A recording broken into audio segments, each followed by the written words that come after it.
What's up, everyone? Let's do a what I would do mock draft post March Madness with our Sports Kingdom mock draft simulator. All the picks are updated. So, Wizards, you have your pick. Phoenix, you have your pick. This is all updated now using my consensus board, which I need to update actually.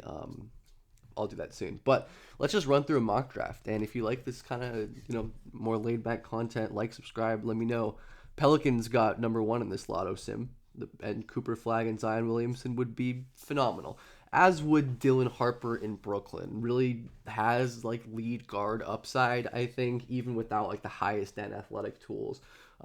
Just the driving, the handle is so special, and I think that'll take him far. Washington at three. They're not super happy that Flag and Harper are gone, but I think Derek Queen is a nice consolation prize there, as Washington is one of the few teams that has a guy who can really accommodate Queen in Alex Sarr, because theoretically he's going to space the floor and he's an incredible ground coverage guy on defense at the rim. And Queen needs that given his weaknesses, but I think he has real star creator upside with his incredible driving and finishing and passing. So I love this fit, honestly. Number four for the Raptors. All of those picks were really easy to me. This one is less easy to me. Maluwash is like an obvious one. But I'm going to go with my guy Jeremiah Fears, who gives the Raptors like a real like long-term lead guard initiator. And I think the Raptors are one of the better teams to insulate a smaller guard because they have such a good defensive infrastructure. Their scheme is good. They have a bunch of big long defensive wings for God's sake. And I think Fears gives them like the on ball creation, the crazy rim pressure, scoring upside, passing upside that just can take this team. Like, they need one more star piece, really, even with Brandon Ingram. And I think Fears could be that guy. But, anyways, let's go to number five with the Utah Jazz. Another interesting scenario.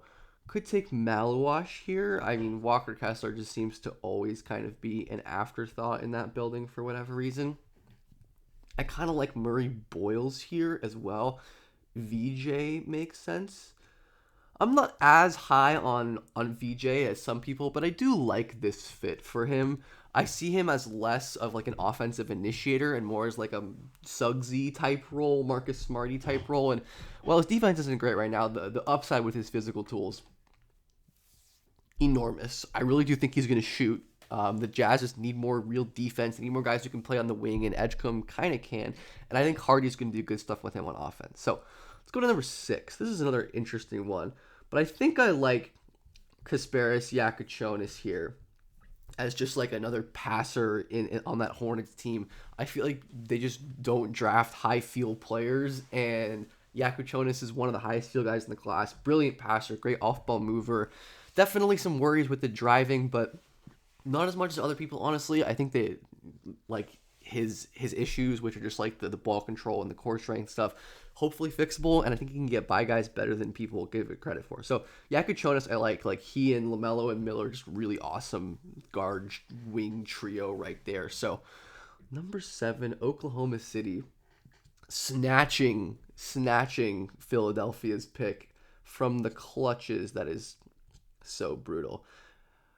I'm gonna go Con Knipple. I have to. This is just such a good fit. Honestly, maybe I should have gone Con for the Hornets. I already made the pick. That could also be good for the same reasons. But OKC, I think, still can use more volume shooting. And Knipple, I mean, we saw a tournament, brilliant playmaker as well as being an on-ball shooter, and like not the most amazing defender in the world, but he's solid. And OKC's scheme can very easily help him out there. Now, let's go to number eight with the Miami Heatles. Again, just kind of want upside for them. Can't do a big, really. I think this is an Ace Bailey landing slot. He's obviously not going to fall this far in the real draft.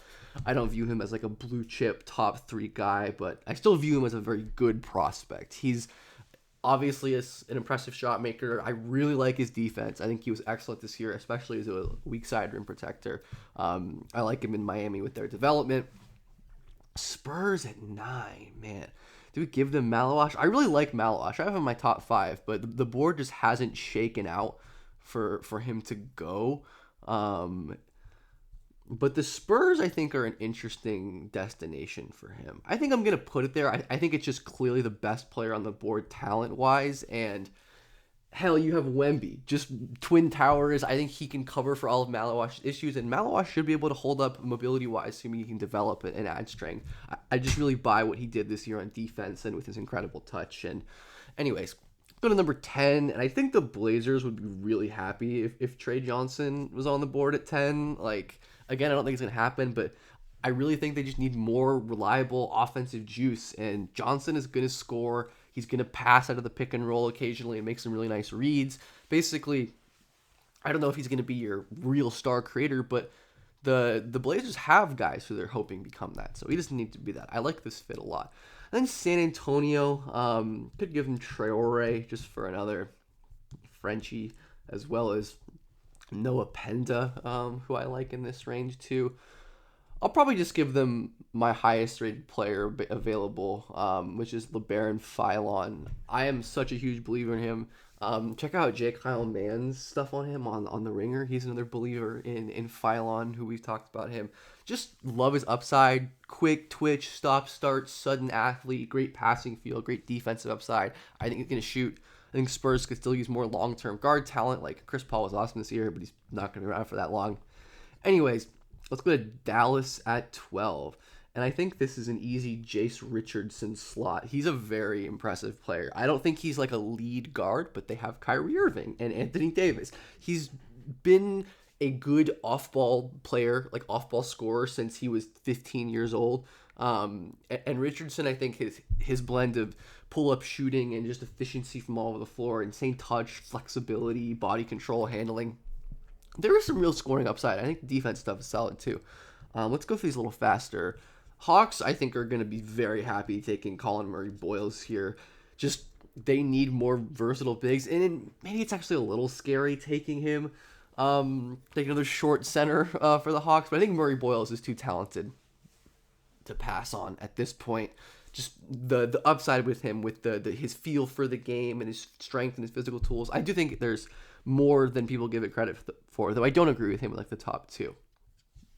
The Rockets here, a fit I really like, and I've done this mock before, is Thomas Sorber. I love the way that Adams has played this year, but he's not reliable to, just in the long term, and Houston, I think, could really use more long-term big depth. Sorber can kind of function Şengün because of his playmaking at times. He's obviously not that level of scorer, but I think definitely mobile on defense can fit that ecosystem, so I like that one quite a bit. Orlando, who is the best shooter on the board? I'm probably going to go, I'm just going to do the thing I always do and give them Can Jones. Can Jones didn't actually shoot very well from three this year, but I trust him to bounce back, and he's such a dynamic guard creator anyways, on and off ball, that they just need his juice. Another Spurs pick. You know what? I'm going to commit to the bit and give them Noah Penda. I think this is Penda's range anyways. I think he's a very impressive prospect. Just one of the most underrated defenders in the class. High feel, can dribble, and he could be a demon on that team. Utah at 17. Utah took Edgecombe earlier, and I could do a Sengue here. Sengue's been growing on me. I've been a little lower on him, but the physical tools are crazy. Actually, no. I'm gonna go Carter Bryant. I really like. No, I did not mean to give them Will Riley. Okay, y'all heard me, but we're just gonna roll with it because I think Will Riley is also a defensible pick here. Has a ton of upside as it's like a 6'8" scorer and whatever. Okay, we're just gonna pretend that didn't happen.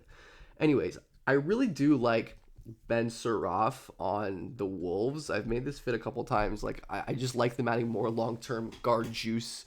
Mike Conley's getting older, right? Suraf, I think, can replicate some of that complementary guard play with his great feel, handle, pick and roll, some pull-up shooting flashes. First of the Nets gazillion picks here. I think this is a probably a good landing spot. It's going to happen with one of these picks, is that they inevitably go with the Sengue, right? So we can just do it here. I do think his physical upside is really impressive. He's an incredible mover at 6'8", and he's already able to produce, and he's like, I think, the second youngest player in the draft behind Cooper Flagg, so that's definitely notable. So we're going to go with a Sengue here. Number 20, we have the Oklahoma City Thunder with their second lottery pick. That is just gluttonous. We gave them Knipple. I'd like to give them big help here. Is there anybody I like for bigs here? I'm not a huge Asa Newell guy, so I'm not going to go with Newell. Um, I think I'm probably just going to give them Carter Bryant, honestly. I love Carter Bryant. I think he's such an awesome player.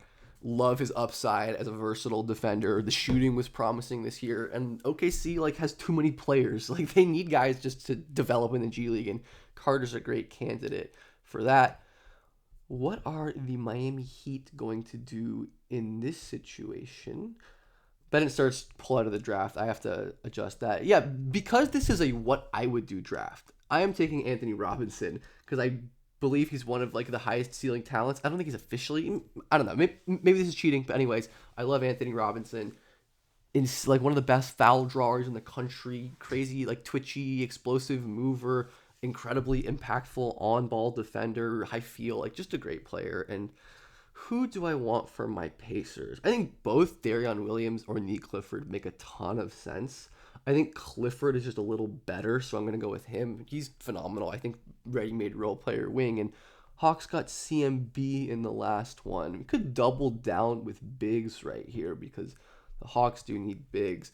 But I also like getting them another playmaker, and I think Traore has just fallen really far, and this is just a value for me at this point, getting Traore at 23. And I think he could be a long term backcourt option, just a valuable creator who's played well as in an off ball role this year.